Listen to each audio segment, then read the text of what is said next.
नमस्कार, राजस्थान संवाद में आपका स्वागत है। मैं हूं चेतना आपके साथ।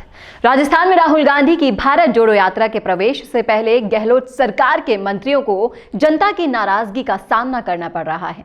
जी हां, गहलोत सरकार में जलदाय मंत्री महेश जोशी से जुड़ा हुआ ताजा मामला है, जिन्हें राजधानी जयपुर में मूलभूत आवश्यकताओं से जुड़ी समस्याओं के समाधान नहीं होने पर जनता के गुस्से का सामना करना पड़ा।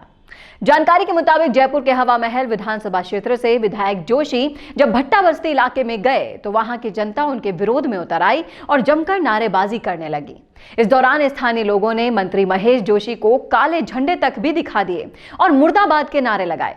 वहीं इस घटना का वीडियो सोशल मीडिया पर जमकर वायरल हो रहा है, जिसके बाद सत्तारूढ़ कांग्रेस में ये चर्चा का विषय बना हुआ है। और इस घटना के बाद पप्पू कुरैशी समर्थक 4 आरोपियों को गिरफ्तार भी कर लिया गया था। और इसी सिलसिले में हमारे रिपोर्टर आदिल खान ने किया है पप्पू कुरैशी के साथ एक्सक्लूसिव इंटरव्यू। आप भी देखिए। आगामी साल में विधानसभा चुनाव पास में है और ऐसे में राजस्थान के अंदर सियासी जो बवाल है वो थमने का नाम नहीं ले रहा है।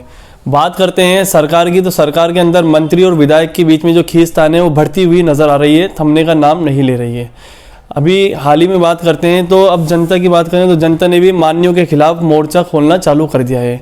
और हमारे साथ खास बातचीत के लिए मौजूद हैं पप्पू कुरैशी जी, समाज सेवी, जो अभी बीते दिनों ही मंत्री महेश जोशी को काले झंडे दिखाए हैं इन्होंने एक कब्रिस्तान के उद्घाटन के मामले में। इनसे बात करते हैं क्या पूरा मामला था पप्पू कुरैशी जी से। सर, अभी जो आपने काले झंडे दिखाए मंत्री जी को एक उद्घाटन समारोह में वो आए थे, वो क्या पूरा मामला है, किस वजह से दिखाए थे? देखिए, वो जिस काम का शिलान्यास करने आए थे, उद्घाटन करने आए थे, हमने उस काम के लिए काले झंडे नहीं दिखाए। हमने काले झंडे इसलिए दिखाए हैं कि जो काम अगर आप कर रहे हो वो काम 4 साल 3 साल या 2 साल पहले भी हो सकता था। जब सरकार शमशान घाट और कब्रिस्तान के लिए बजट दे रही है, आज से 1.5 साल पहले भी 10 करोड़ रुपया पास हुआ है कब्रिस्तान और शमशान के लिए, और सभी कब्रिस्तानों में काम हुए हैं, चाहे सिविल लाइंस में देख लो, चाहे आदेश नगर में देख लो, चाहे किशनपोल में। फिर हवा महल में ही 3-4 कब्रिस्तानों में काम क्यों नहीं हुआ? एक बात। दूसरी बात यह कि अगर विकास व शिलान्यास करने भी आए हैं तो ये कब्रिस्तान 3 वार्डों को प्रभावित करता है। एक ही वार्ड के लगभग थोड़े बहुत टुकड़े का शिलान्यास किया है, जबकि जानवर बज्जीनावर हुआ या कुत्ते हुए या गाय हुई, वो तो जब तक पूरा डंडा नहीं होगा फिर भी घुसेंगे। तो हमने फिर भी उनके इस शिलान्यास का विरोध नहीं किया। हमने विरोध उसकी नीतियों का किया है, जो हमारे से झूठ बोलकर वादा करके वो वोट ले लेता है हर बार, और वोट लेने के बाद वो हमें भूल जाते हैं, नज़रअंदाज करते हैं, हमारे विकास को भूल जाते हैं। जैसे हाल ही में टंकी पास हुई भी है, 3 बार टंकी का टेंडर हो गया। भट्टा बस्ती में 4 वार्डों में पानी की किल्लत रहती है। हर मई जून जुलाई में 3-3 दिन पानी की समस्या रहती है। 3 बार टंकी का टेंडर हो गया, अब तीसरी बार खारिज हुआ है, पानी की टंकी नहीं बन के दे रही है। ऐसे बहुत से विकास के काम हैं, उन सभी को लेकर जनता में रोष था और इसी को लेकर हमने काले झंडे दिखाए। और हमारा ये मौलिक अधिकार है कि हम काले झंडे दिखाएं, ताकि एक एमएलए को एहसास हो कि मेरे में कुछ कमी है, तभी तो लोग आज मेरे खिलाफ हैं। सर, एक वीडियो वायरल हो रही है, उसमें भी देखा गया है कि थाना अधिकारी ने कहा है कि ये बंद करने से ऊपर भी कुछ होता है, उसके बारे में क्या कहेंगे आप? देखिए, हम 5-7 जने विरोध के लिए खड़े थे। हमने लोगों से ये भी कहा था, 5-7 जनों से भी, कि हमें मैसेज नहीं देने, लोगों को भीड़ नहीं करनी, हमें सिर्फ एक विरोध दर्ज कराना है अपना महेश जी को कि हम लोग आपका विरोध करते हैं। वो भी जाते टाइम, शिलान्यास के लिए आए जब नहीं, जाती टाइम। लेकिन एसएचओ जो है वो हमें खड़े नहीं होने देना चाह रहा था। उससे जब हमारी नोकझोंक हुई छोटी मोटी कानून के दायरे में, तब भीड़ बढ़ी है। और भीड़ बढ़ने के बाद फिर भी वो हमें खदेड़ने रटाने में लग रहे थे, और फिर बोले मैं तुम्हें मुकदमा लगा दूंगा, तुम्हें बंद कर दूंगा। मैंने कहा हाँ, आप ऐसा करो, हमें बंद कर देना। तो उन्होंने कहा बंद से बड़ा भी कुछ हो सकता है, यानी कि कानून के दायरे में तो एक अधिकारी होगा तो यही कह सकता है कि अगर आप कानून का उल्लंघन करोगे तो मैं मुकदमा लगा दूंगा, संबंधित धाराओं में आपकी गिरफ्तारी कर लूँगा।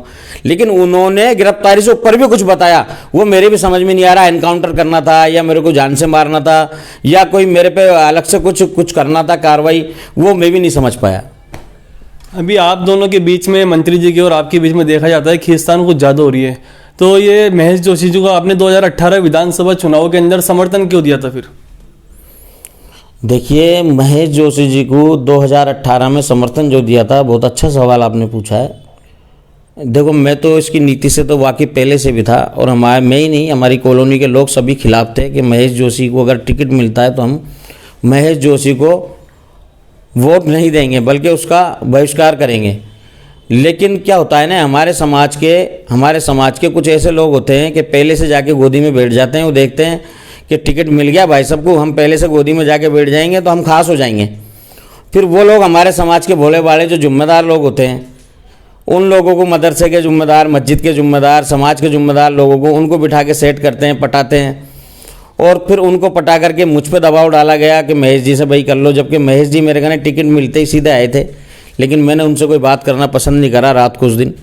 लेकिन फिर दूसरे तीसरे दिन लोगों ने दबाव डाला, भाई मदरसे में मीटिंग रखी है और महेश जी आ रहे हैं अपनी मीटिंग। मैंने शर्त रखी, महेश जी आ रहे हैं, कोई बात नहीं, आप जो करोगे वो अच्छा है, लेकिन कोई नेता नहीं आना चाहिए महेश जी के साथ। और वही हुआ, महेश जी आए और मदरसे में 200, 400, 500 जो भी लोग थे मौजूद, मोहल्ले के पूरे मौजूद लोग थे, उन्होंने जो भी बात की, चीत की, उन्होंने जो उनका निर्णय था वो मेरा था। मैंने उनके निर्णय को देखते हुए, उनकी भावनाओं को देखते हुए, अपनी कॉलोनी में, अपने क्षेत्र में एका बना रहे उसको देखते हुए, क्योंकि मैं उनको छोड़ करके इंडिविजुअल तो कुछ नहीं कर सकता था, इसलिए मैंने उनको समर्थन दिया था। मैंने उनसे कोई रुपए नहीं ले लिए, कोई लालच नहीं ले लिया। मैंने तन मन धन से उनको चुनाव में उनकी मदद की है।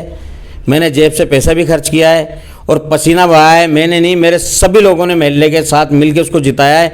लेकिन उस बंदे ने आज तक किसी का डायरेक्ट, किसी आम आदमी का काम नहीं किया। वो काम करते हैं भूमाफियाओं के लिए, वो थाने में फ़ोन करते हैं गुंडों के लिए, बदमाशों के लिए, भूमाफियाओं के लिए। आम आदमी के लिए ध्यान नहीं देते, चाहे शिक्षा का मसला हो, चाहे स्कॉलरशिप का मसला हो, चाहे किसी का हमारे कॉलोनी में कोई ट्रांसफ़र का मसला हो, चाहे विकास का मसला हो, आम आदमी को उनसे मिल नहीं सकता।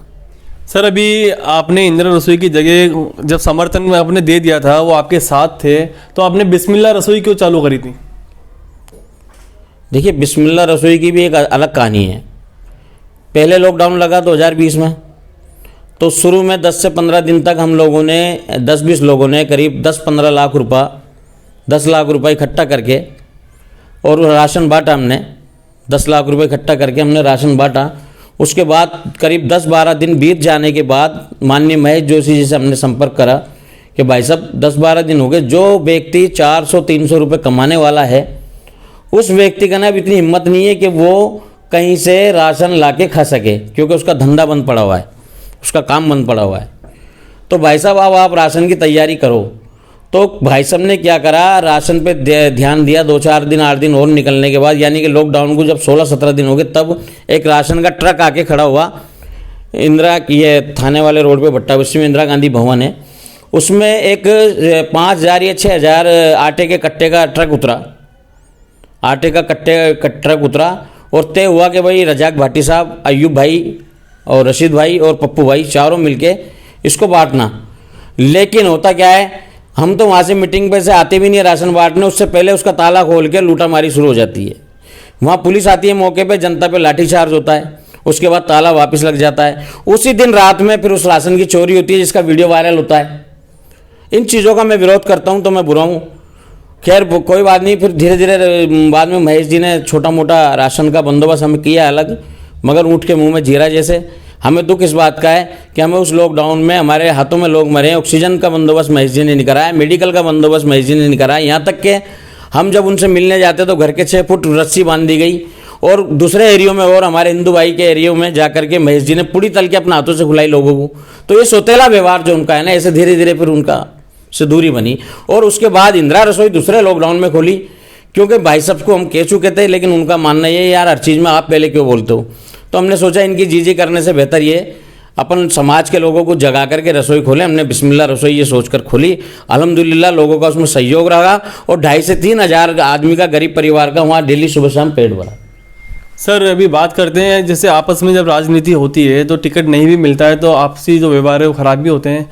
अभी निकाय चुनाव के अंदर निर्दलीय आप जीते, फिर आपस उनके पास जीतने के बाद वापस उसमें घुस गए महेश जोशी में, उसके लिए क्या कहना चाहेंगे आप? और अब इतना खींचतान आपके बीच पैदा हो रही है। देखिए, को टिकट नहीं दिया, मेरे भाई ने के लिए मैंने टिकट मांगा था, नहीं दिया, आपने सही कहा। लेकिन जीत गए, जनता ने विश्वास किया हम पे, जीत गए। विकास किससे कराएं? हम अपनी प्रतिष्ठा के लिए महेश जी कहने जाके नहीं घुसे। हम जनता ने जो हम पे कर्जा चढ़ाया था उस कर्ज को चुकाने के लिए, उनका विकास कराने के लिए वापस महेश जी में जाकर के बैठे थे कि महेश जी यहाँ के क्षेत्रीय विधायक हैं, एमएलए हैं, बोर्ड कांग्रेस का बनता है, सरकार कांग्रेस की है, जनता का काम होगा। इस लालच में हमने जाके समर्थन दिया था, ना कि हमने कोई शर्त रखी इस चीज़ का। आप महेश जी से जाके पूछ सकते हो, जो भी बात बता रहा हूँ इन सब बातों के लिए महेश जी से पूछ सकते हो, इसलिए हमने समर्थन दिया था और कोई हमारी वजह नहीं थी। अभी बात करते हैं कुछ टाइम पहले जो हुआ था जायद निर्माण पार्षद का साथ, उसके आप समर्थन में थे सरकार के, मंत्री के, फिर भी आप जायद निर्माण के साथ क्यों लगे, क्यों समर्थन दिया आपने उसको? क्या मंत्री की चल नहीं रही थी उस टाइम पे, या आपने उनको समर्थन दिया था पार्षद को, ऐसा क्यों? देखिए, वो भी एक षड्यंत्र था, जायद निर्माण को फंसाया गया था। और जायद निर्माण को फंसाने के बाद जब हम 10-20 लोग माननीय महेश जोशी के घर गए एमएलए साहब के, तो उन्होंने 2 टूक बोल दिया था, भाई ये मेरे बूते से बाहर है, ये मेरे बूते से बाहर है, इसमें मैं कोई मदद नहीं कर सकता। अब ऐसे माहौल में, ऐसे वातावरण में जब एक व्यक्ति फंस जाता है, उसके घर परिवार पे क्या बीतती है, उसके रिश्तेदारों पे क्या बीतती है, ये जो फंसता है वही जानता है। उस वातावरण में अगर मैंने उनका साथ दिया और उस टाइम अगर माननीय महेश जोशी को ऐसा लगता है या उनके आदमियों को ऐसा लगता है कि मैंने उनके या उनकी सरकार के खिलाफ खड़ा होकर महेश जी उसका जायद निर्माण का साथ दिया है, तो ये उनकी सोच है। मैं पॉलिटिक्स नहीं जानता, मुझे अच्छा लगा, मैंने उनका साथ दिया।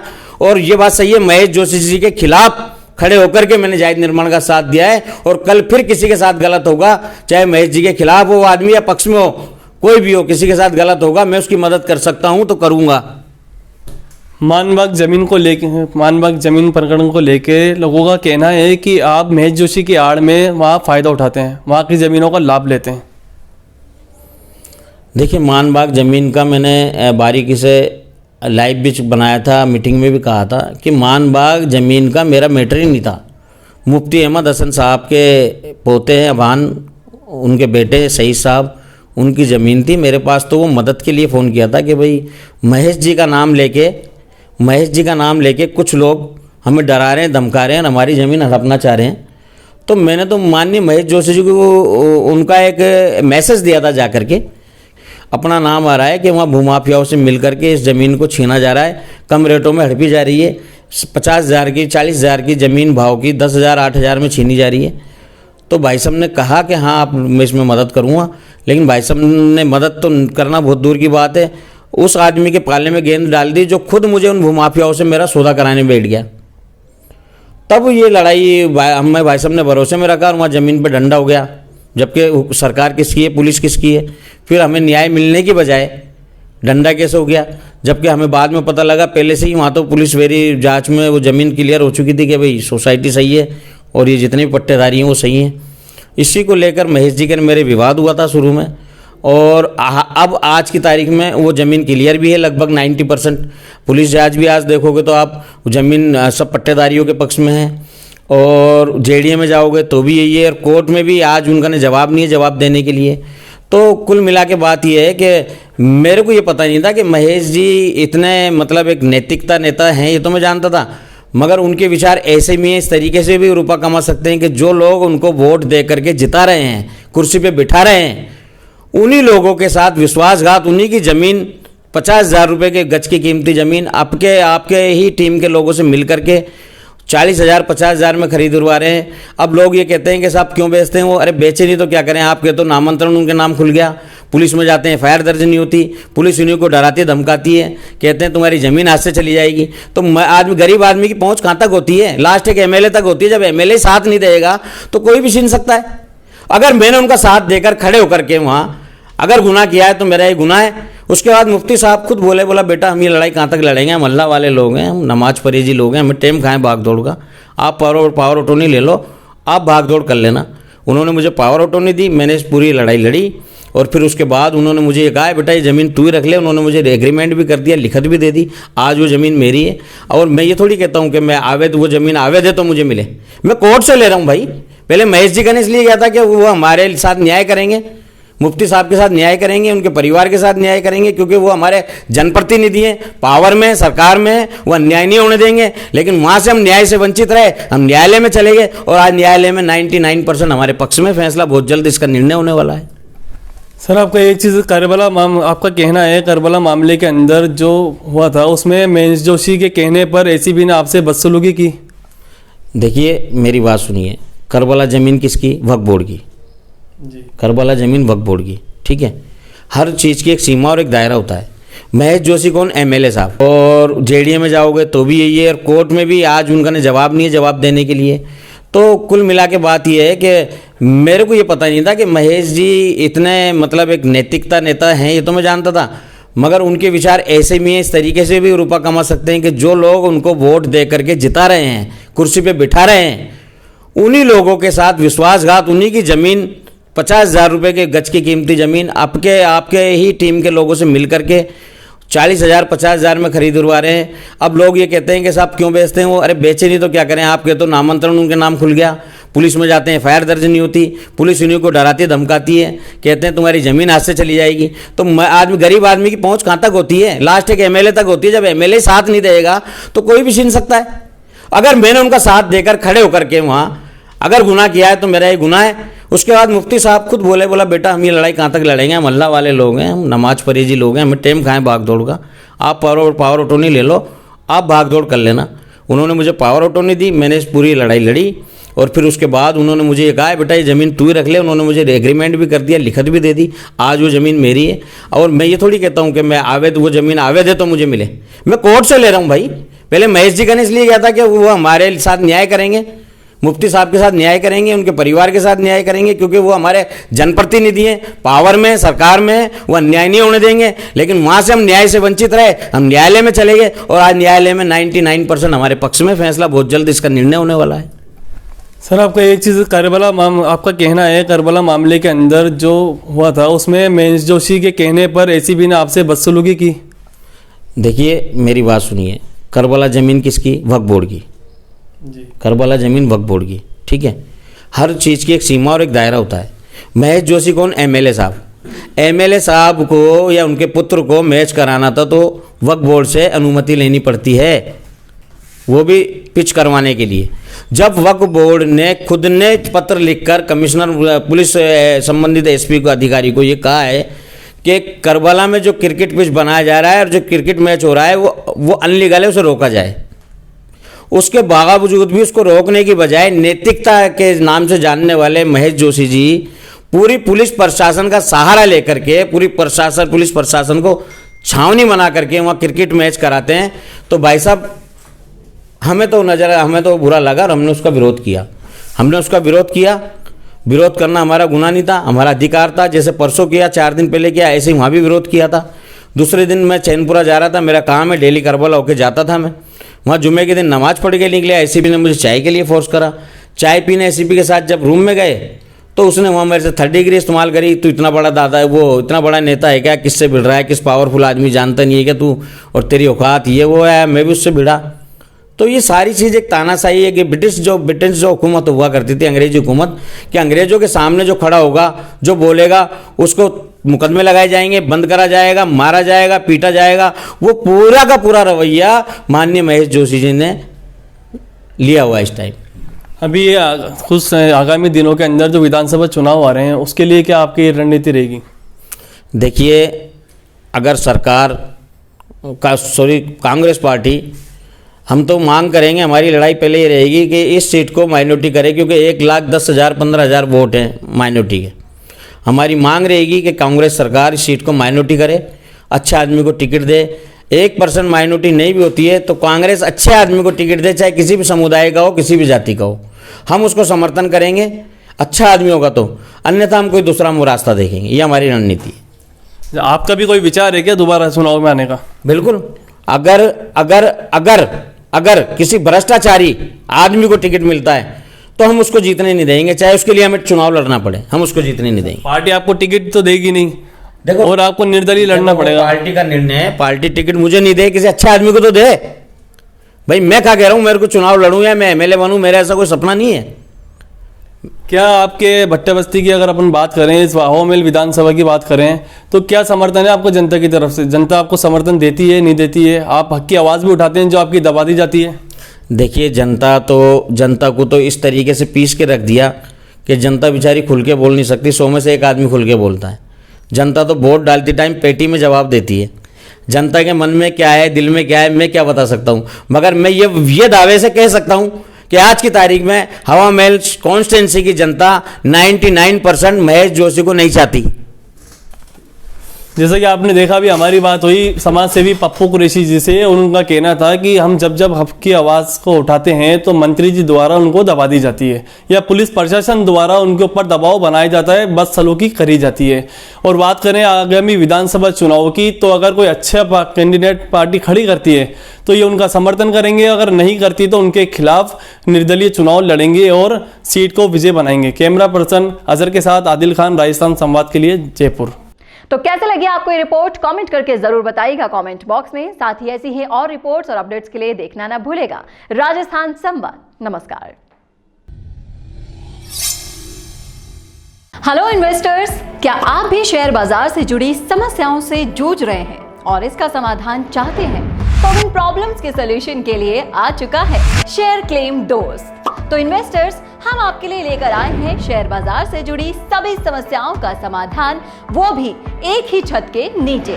जैसे शेयर्स को IEPF अथॉरिटी से क्लेम करवाना, शेयर होल्डर की डेथ के केस में शेयर्स का ट्रांसमिशन करवाना, डुप्लीकेट शेयर सर्टिफिकेट इशू करवाना, नेम और सिग्नेचर का मिसमैच होना, फिजिकल शेयर्स को डीमेट करवाना, सक्सेशन सर्टिफिकेट और लीगल हेयर सर्टिफिकेट दिलवाना, अनक्लेम्ड और अनपेड डिविडेंड्स को क्लेम करवाना, legal matters related to physical share certificate और भी बहुत सारी समस्याओं का सारा समाधान। हमारे legal head advocate CK Lohia, जिनको कि इस क्षेत्र में 15 साल से ज्यादा का अनुभव है, आपकी सहायता के लिए हमेशा तैयार है। और इन सभी सॉल्यूशंस का पता है शेयर्स क्लेम दोस्त, room number 141, Jaipur stock exchange building, JLN मार्ग, नियर गौरव टावर सेंट्रल, मालवीय नगर, जयपुर 302017। या फिर कॉल कीजिए 9829505122 पर, या फिर लैंडलाइन नंबर नोट कीजिए 0141-355-3429, या फिर आप मेल कर सकते हैं shareclaimdost@gmail.com पर।